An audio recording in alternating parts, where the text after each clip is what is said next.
Hello, this is Deborah Clay, author of contemporary fiction and podcaster, and this is Castaway Books. Each week I invite a guest to tell me about the books that have inspired their life and influenced their writing. This week's guest is author Sinéad Crowley.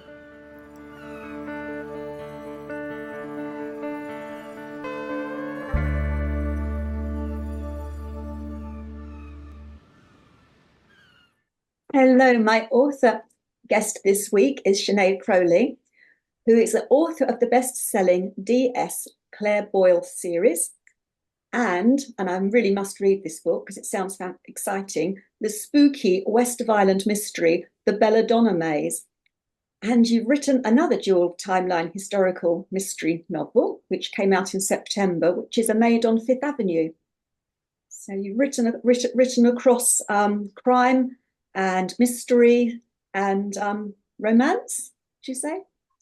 Yeah, everything I write has a mystery in it, but there's certainly more romance in the last two. So that was quite a lot of fun to write as well. Yeah, combine the two. But there's always a twist. There's always a little mystery in the books I write. Oh, sounds exciting. The thing about this program is that I get to always want to read the books of the authors I interview and also the books that you recommend. So be warned if you're a regular listener, because you will have a big to be read pile, but there'll be good books. So I'll give you a very good list, I promise. I'm already excited to hear. So your first book, Sinead. My first book is going back to my childhood, and it's Emily of New Moon by L.M. Montgomery. Most people probably came to the work of L.M. Montgomery through Anne of Green Gables, which was a very famous book series. And indeed, I read all of them. I think there's about 12 in total. But Emily of New Moon was the slightly lesser known series of 3 books that she wrote, which I absolutely fell in love with when I was a child. I don't know, but I suspect they might have been based on her to an extent. All her books were set on a place called Prince Edward Island in Canada, off the coast of Canada, so quite isolated. And Emily was a young girl brought up by her father, who dies when she's young, and she's sent to live with maiden aunts and an uncle on a farm in Prince Edward Island. And her father had been a real dreamer and had brought her up to be very independent and, a reader and a writer. And she's sent to this very old-fashioned situation. And there's a family secret as well. So it is her mother's family she's sent to live with. And we don't know why. She had never had much contact with them before, but suddenly she's an orphan and she's sent to live with them. And really, it's just a gorgeous children's novel, I suppose, children preteen novel that you completely get swept away by. She's this wonderful creative person who's living in this really old school farmhouse. But of course, everyone falls in love with her in the end. But reading it as a child, I suppose, and she would have been the same age as me, maybe 10 or 11, all those things about going to school and meeting friends and, making your way in life. But then at the back of it, she's also dying to be a writer. So every moment she gets, she's scribbling away in little notebooks, and she makes good friends. And it's just a fabulous book. I got it from my local library when I was young. I was a big fan of the library, and my mother would have brought me across, and I suppose knew about Anne of Green Gables, so we found this book, and I just remember borrowing it again and again. And I think that's something that happens when you're a child reader. You don't, when you're a child, have any idea of charts or what's new or what people should be reading. You just tend to come across a book, and I'm not even sure if I was aware it was about 100 years old. You just kind of read whatever you're confronted with and you enjoy it. So I absolutely love that book. Borrowed it again and again. There's 2 more books in the series as well, Emily Climbs and Emily's Quest. They're good, but the author takes a bit of a risk in that she allows her character to grow and to age. So although the first book is, I would say, definitely a children's book, she ends up having relationships and growing up. So the next 2 would be more for older readers, but at the same time, I read them all. But Emily of New Moon is just an absolutely gorgeous book. And I did go back and read it as an adult, and it completely held its place. Well, I love Anne of Green Gables. And as an adult, I don't know if you watched the series Anne with an E on Netflix, but I absolutely adored that. And I think that's timeless. I mean, I haven't read Anne of Green Gables recently. I mean, I enjoyed the Netflix series, but, I'm tempted to read Emily of New Moon because I really loved her writing. I love the character of Anne of Green Gables, and it sounds like this is a similar sort of book. Similar sort of book where you have a girl who's kind of been told by society that she should wear certain things and not run around and be ladylike, but then at the back of it is, really kind of forward thinking and has ambitions for herself and so on. So yeah, it's a gorgeous book. What sort of a girl were you? A child were you? Yeah, so definitely a reader, and I guess that's what attracted me to it. Reading was just a massive part of my life, and writing. I would have written poems and stories from the very beginning in school, like from the age I went to school quite early. My birthday's in October, and I went to school in October when I just turned 4.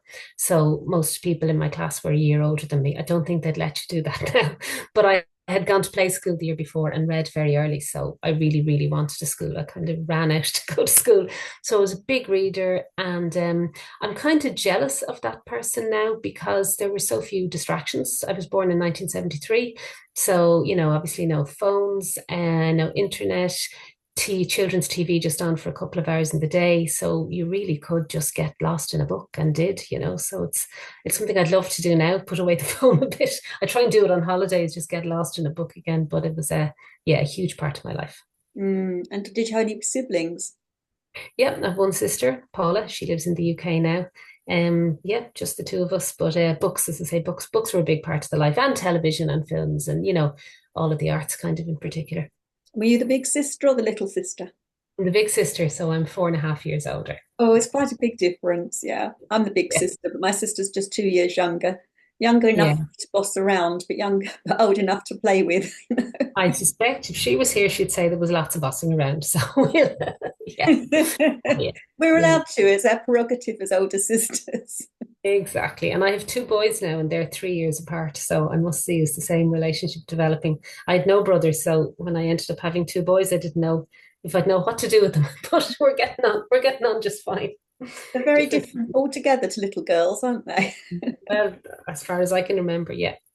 I had a daughter. Well, I've still got a daughter, lovely daughter. She's a grown up now, and I don't have grandchildren.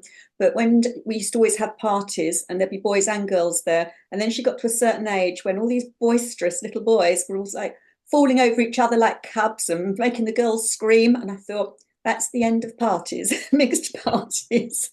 It's very different. It's very different. And there definitely is kind of an element of boisterousness, but I kind of like it. I couldn't imagine parenting girls now because I think their childhood has been all about going out to, pet farms and races and going out and getting air and running around. So yeah, that's all I know, and that's what I've Ah, enjoyed. lovely. So your next book. And my next book is another one that might be a little bit less known. And that's why I like doing interviews like this, that you can talk about books that you like that maybe not everybody has heard of. So it's a book called Flowers on the Grass by Monica Dickens. So obviously, Monica Dickens has a very famous surname, and she is a relation of Charles Dickens.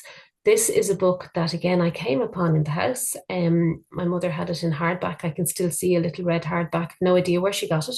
She would have been a great buyer of secondhand books and secondhand hardback books. So she didn't have a huge collection, but I read everything that was in the house and read this as a child. And it's only looking back that I realized that I think what attracted me to it was the format of the book. It's essentially about a man called Daniel. But is it about him? Because we never hear from Daniel himself. It's set in post war Britain. And the first chapter is told by the woman who marries him. And she's a cousin. And she tells us all about the fact that he was orphaned as a child. And then the war happened and he had to join up and so on. And then I don't think you can't spoiler a book that's about 70 years old. But she dies in the first chapter. It's very beautifully done. She's waiting for him to come home for his tea and she's electrocuted. And the rest of the book is told by other people he interacts with over the next couple of years. So obviously he's completely shattered by this news, but you never get inside his head. So, for example, another chapter is told by a landlady in a boarding house where he's staying. And we know he's coming in drunk, and she can see that he's coming in drunk and very distressed, but she doesn't know why. But of course, we know why, because he's lost his wife. And then later on, he goes to work. There's an exceptional chapter set in a kind of a Butlins type place where Daniel is an artist as well. And he goes to work as an artist in a Butlins type place. And it's told from the point of view of one of the blue coats, obviously based on red coats. And again, he's trying to figure out who this mysterious guy is. And he has an effect on all of them. He shows all of them something to do with their lives while never meeting him. So it's just it sounds very serious there, but it's actually a collection of interlinked short stories, beautifully written, really vivid, gave me a picture of a world that I knew nothing about, which was post-war UK. So there's mentions of rationing and so on. I would have known nothing about it, but you accept these things then as a reader because it's so well done. And just the characters that leap off the page are so vivid. And in my own writing, I often try I always want to give as much, I suppose, precedence or as much attention to side characters as I do the main characters. You know, that, for example, in the new book, A Maid on Fifth Avenue, there's a scene set in a surf school in County Kerry in the south of Ireland. And the main the main character has a surf lesson with a French family. And I want to give the French family as much humor. And even though they're only in it for a couple of pages, I want them to be real people just as much as I want the main character, Emer, to be a real person. So I think that's what the book taught me, and it taught me how to play with form a little bit. And yeah, just character. Monica Dickens isn't huge. I mean, she's fairly well known. She wrote some incredible kind of semi-biographies as well. She was a maid and she was a journalist. She wrote a book about journalism called My Turn to Make the Tea, which is really brilliant. So reasonably well known, I suppose, but that's a favourite. I lost the original copy and went off and bought a secondhand one again because I wanted to have it so much. It's wonderful. It has a sort of feel of it's David Copperfield about it, and you just don't really had any sort of a feeling of that sort of the Yeah, landlady, the death of the mother. It's just it yeah. reminds me a bit the characters, lovely characters that Charles Dickens used to write about. Yeah, I suppose so. There's a real depth to them. I mean, I can still think now of the blue coat as he was in the kind of Butland scenario. It's actually really sad because he goes to this holiday camp every year and he's an entertainer. But when Daniel turns up, he's very cynical and he's kind of given out about all the other, the clients, and it makes this guy really reflect on his own life and should I be happy and should I be doing this? So yeah, it's a great book. And also it's a wonderful life. When you look back about the effect you've had on everybody's lives, it has that sort of uplifting feel about it. It sounds, yeah. That's it. That's it exactly. Yeah. I think I now have to read that one as well. If I can find it, it might be quite hard. I put a link to all of your books in the show notes, which readers can find on my website, which is at the end comes up. But I'm I did pretty see sure. Yeah, I think you available. might get it on Kindle as well. I think it's available electronically, so I don't think it's that difficult to find. Good. And so, how old would you be when you were reading that? Were you? Again, probably around the same age as Emily, so probably 8, 9, 10. Mhm. We would have reread them and reread them as well. So I think kids are very good at rereading books. I even see my own sons doing that. If they like a book, they'll read it again and again. Okay. So, your third book. Third book is definitely better known and hugely significant to Irish women in particular. So it's Light a Penny Candle by Maeve Binchy. Oh, And love it. again, I would have been a teenager in the 1980s, a big reader. Maeve Binchy was very well known in Ireland even before she published the book. So she was a really well known journalist with the Irish Times. And Oh, we had a book of her nonfiction in the house, a collection of her pieces from the Irish Times called My First Book. So even before she published that book, she was very well known. I'd highly recommend actually that too. It's been republished. She has, articles about Princess Anne's wedding and all sorts of things, which are absolutely brilliantly written. But anyway, it was a huge news story when she did write this novel. And the novel was a really big deal in Britain as well, because it got a very big advance for the time and the paperback got a big advance. And but it completely deserves all of the praise it got. It's a massive book, can't even count the number of pages in it. But again, back in those days, I suppose we had time. If I'm thinking back at the authors I read, like Judy Cooper and Judith Krantz, they were all big doorstops of books. yeah. But you had the time and you got lost in them, and there was no expectation. There was no problem with reading a big book like that. So Light a Penny Candle, as most people know, takes two women, two girls actually. And again, it's the war. I suppose I was growing up in the 80s. And if you think about it, I guess a lot of the adults then maybe had been born in the war years or, growing up through it. So the Second World War was in all of the children's fiction I read, actually, when I think about it now. Even if you're thinking of Noel Straightfield and all of those, it was a common theme. But anyway, Light a Penny Candle starts in the 50s again. And these two girls are sent, or there's an English girl, Elizabeth, is sent to live with Ashling.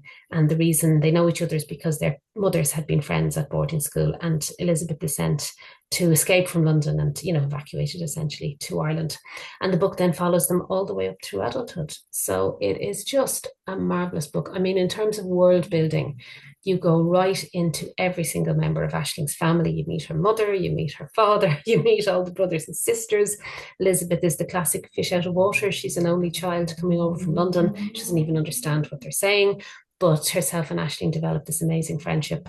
And I mean, that would be enough for most people in a book, but that's literally only about the first quarter, because then they grow up and Elizabeth goes back to the UK, but she stays in touch with Aisling, and they both have, they have letters and they stay in contact. And I think what's incredible about this is it's very hard to define even what Light a Penny Candle is, because it could be dismissed as light or women's fiction or whatever awful word people put on these things, where actually, as we all know, women's fiction can encompass all sorts of stories from the very light to the very dark. Mm. And I think this is a fantastic example of that, because you have everything from humor to divorce to betrayal to relationships between women and men, the difficulties there.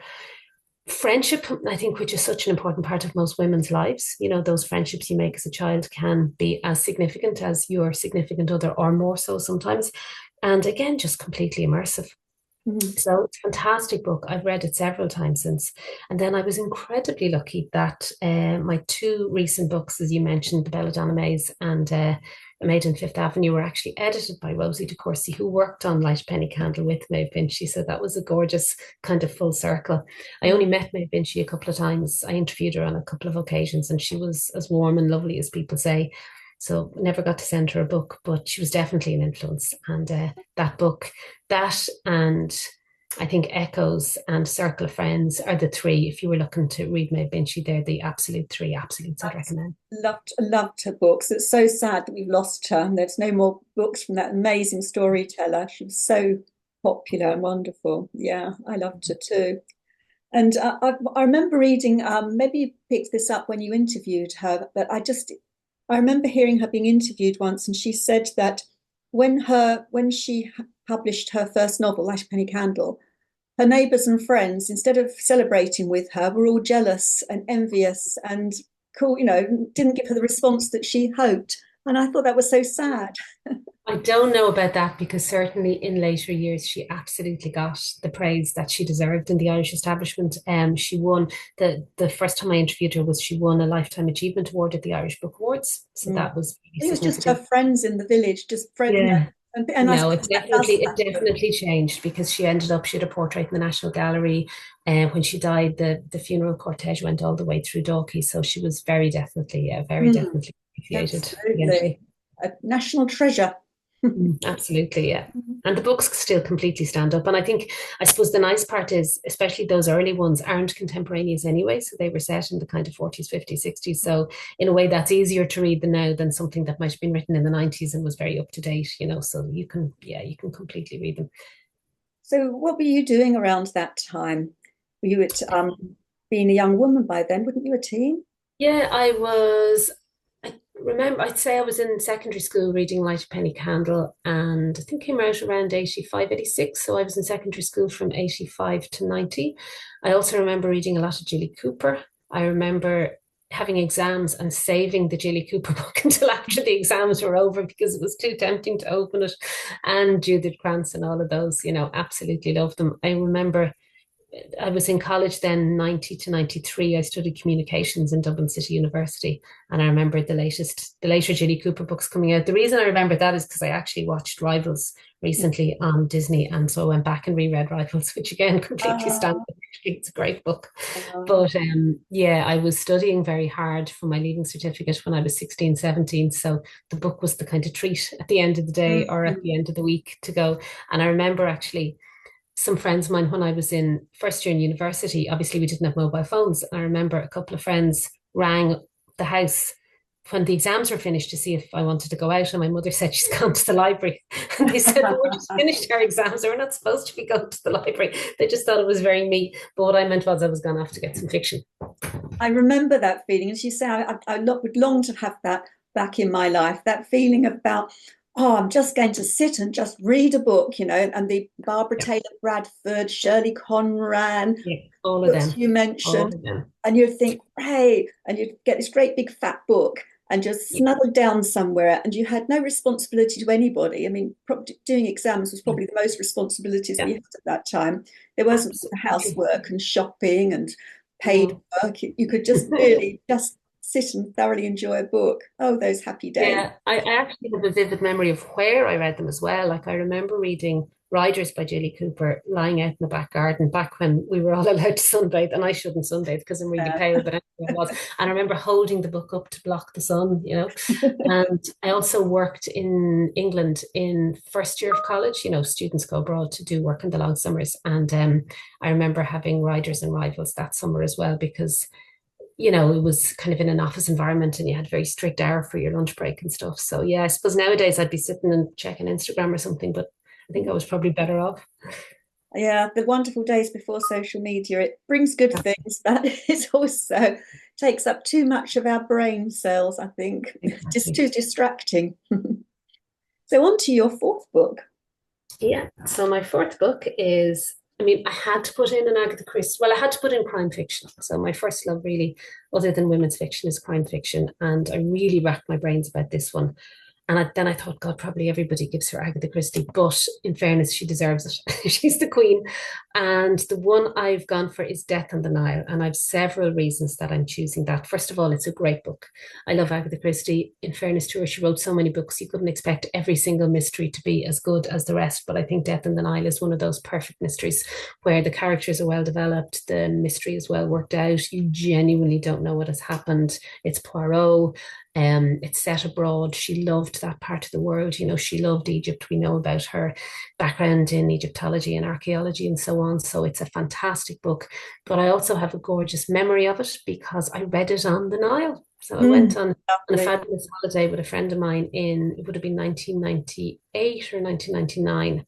And I brought it with me, and it was just magical to sit on a boat going down the Nile, reading Death on the Nile, and going through, because tourists who go to Egypt, they all see the same things. You go to Abu Simbel, or you go to the Sphinx, or you go to the pyramids. So everything that was depicted in that book we saw.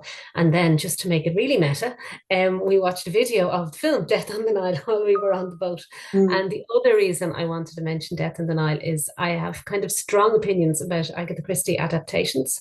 I think some of them, I love the Suchet Poirot ones. I love the adaptations that stick really close to the plot, but I'm less enamored of the recent ones that take kind of liberties with the plot, or that kind of portray her as being cozy, because I don't think there's anything cozy. Like, these are murders, and she often goes into family relationships and dynamics and so on. So what I love about the Death in the Nile movie, it's an amazing cast, Mia Farrow and Peter Ustinov, and I mean, just Maggie Smith, like, the cast is unreal. I think Maggie Smith is in it. But anyway, it's definitely Peter Ustinov and Mia Farrow are the two, and they stick closely to the plot. So for me, if you're going to adapt Christie, stick closely to the plot. That's what it's all about. Mm. So in terms of book, setting, and movie, that would be my favorite. My favorite holiday, we travel a lot, but my favorite holiday ever was a cruise of the Nile because it was just so fascinating. And I remember we were pointed out a hotel to us, which was used in Death on the Nile. But Mm. that's as far as we went with it. But yes, as soon as we got back, I remember watching the film again. It inspired me to Yeah, and it's do really accurate. Yeah, the film is really accurate, and I'm sure the later scenes were filmed on stage, but certainly they did go to Egypt and they did film some of the scenes there. So, and again, I say the fact that they stuck to the plot, it's an ingenious plot, and they stuck to it. And yeah, it's a great book. I it. love Monster for Work, almost all of it, Mm. but very hard to reread Agatha Christie, obviously, because if you figure out what's going on, then it's But thankfully, she wrote enough of them that you don't have to. You can just keep going with them. Mm. Mm. And do you travel a lot? Do you enjoy traveling? We do now again. So loved traveling when I was younger, and then obviously we had married and have two boys. But we so in the first couple of years we tended to go on kind of more calmer sun holidays, when the kids were small. But now they're older, yeah, we've done a couple of lovely trips. We brought them to the States, to New York and Washington a couple of years ago after COVID, and which was incredible because they're old enough now. They're 12 and 15 now, so they're old enough to kind of walk around and do all those things. Mm. And we brought Connor to China when he was a baby, actually, because we had friends living over there and he was kind of an easy baby anyway, so we Mm. brought him. But yeah, holidays are a big part of it. We tend to go to Greece quite a bit, or to Spain as well. And in the last couple of years as well, I've started traveling with my friends again, because obviously when babies are small, that's really hard. But I have a group of, there's four of us, and we've just done 3 years in a row now where we've gone away in October as we kind of hit the early 50s, and teenagers are a lot easier to leave than small babies. So we've started doing that again too, and that's very special. And it's lovely being with girlfriends. It's very Mhm. special. Yeah. Great. Yeah. I Went to, started to travel around Ireland as well. And the book I made on Fifth Avenue, it's dual timeline. So part of it is in New York in the 20s, but part of it is in County Kerry in the 20s. And now, well, 2022, post-COVID. And I would have done quite a bit of traveling down to that part of Ireland as well, and, just to see what it's like and the scenery and everything. So yeah, very, very keen. excellent. I went out with some school friends yesterday for lunch. And I say school friends, we worked out, it's embarrassing, we're not embarrassing, it's just aging. We worked out that we'd known each other for 50 years, 50 years. And we stayed Lovely. in touch. We all regathered when they used to have friends reunited. Yeah. Yeah. So we all got back together then, which is a long while ago. And ever since then, we've got together once or twice a year. So Oh, that's yes, great. girlfriends are wonderful. Yeah. Yeah, What they would know we do you well. without Yeah, them? they do. They know you well. So on to the fifth book. Okay, so I've gone for, I said I better put a man in actually, apart from anything else. I just realized I'd given you all women, which might be no harm. But I've gone for a completely different book. It's called Solar Bones by Mike McCormack.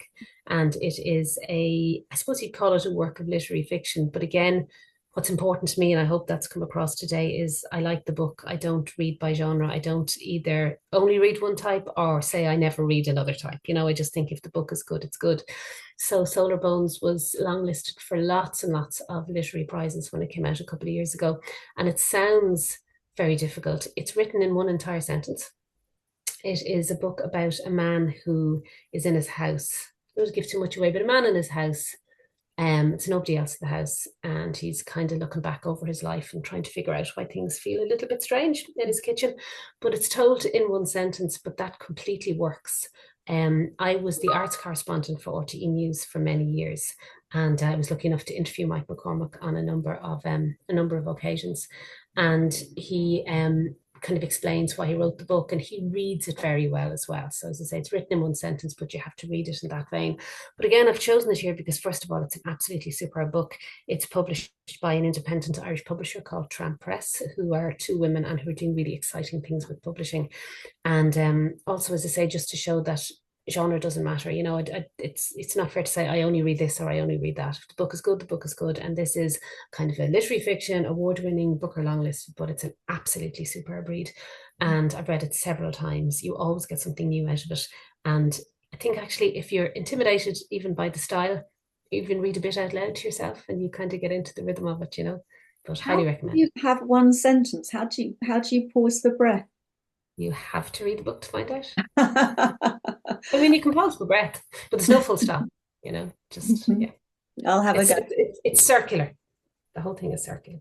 Okay. I'm not tempted by it. You have to, it sounds quite intimidating, but the story is so good. The plot is so Right. good. It completely carries you. And once you figure out what's going on, the structure makes sense. All right. All right, then maybe I shall give it a try. It's good to try things you wouldn't normally read. Exactly. That's what I love Exactly. about my book club, which the local independent bookshop hold. It gets me to read all sorts of books that I wouldn't have picked up myself. And there's Mm. always something from it, especially from the discussion, that I'm always glad I read it. Yeah. When you use the Yeah. word like or dislike, it's what did you get from this book? There's always something in there. Exactly. And not just, and when I worked for RTE, people often asked me for recommendations, or if there was a list of kind of books up for an award or whatever, what do you recommend for my book club? But I always said, well, don't just recommend it because it's on a list or because, make sure it's something that you want to read or that people do want to read. Mm. So you were an arts correspondent because you said that you told me that you interviewed Mike McCormack, Mm. um, and that's interesting. And what are you doing now? Are you working still? I mean, Yeah, working as I an was a author. journalist. I mean, in addition to Yeah, being an I know. author. Yeah, two jobs. I was a journalist for 30 years. I studied communications in Dublin City University and then became a journalist straight out of college, working in mostly radio, and then moved to RTE, which is the national broadcaster in Ireland. And I was in the newsroom there for 26, 25 years. And I was the arts and media correspondent for the last 16. So that was an incredible job. Got to meet Mm. many of my heroes and interview them. But I turned 50 then last year, so it was time for a change, I figured. And journalism is wonderful, but it is nonstop. it is incredibly demanding on your time and your family time. And especially now with 24-hour news never sleeps, it never stops. So it was time for a bit of a change of pace. So I left and joined the media regulator here in Ireland, Commission Man, which I guess would be comparable maybe to Ofcom would be the closest thing in the UK. And still love it, still involved in media. It's just slightly more 9 to 5 than it used to be. So it's a little easier to plan your life around. Well, you must be very busy writing, and congratulations on the Maid. Get the name right. Sorry, the Maid on Fifth Avenue. I did have it. I was just lost my confidence as I went to say it. Maid on Fifth Avenue. Congratulations on that, because it came out in September, didn't it? It did indeed, yeah. Had some wonderful reviews. So that's another book to add to your to be read pilot listeners. Yes, indeed. So I have one question left to ask you, and that is, what is the luxury good you shall take on the island with you? Probably no surprise given what I said, but I would take a preloaded Kindle without any internet access on it. So basically, if you gave me the luxury, and I'd go for the old school Paperwhite, not a Fire or nothing with the internet, and download a couple of big chunky books that I have been threatening to either read or reread.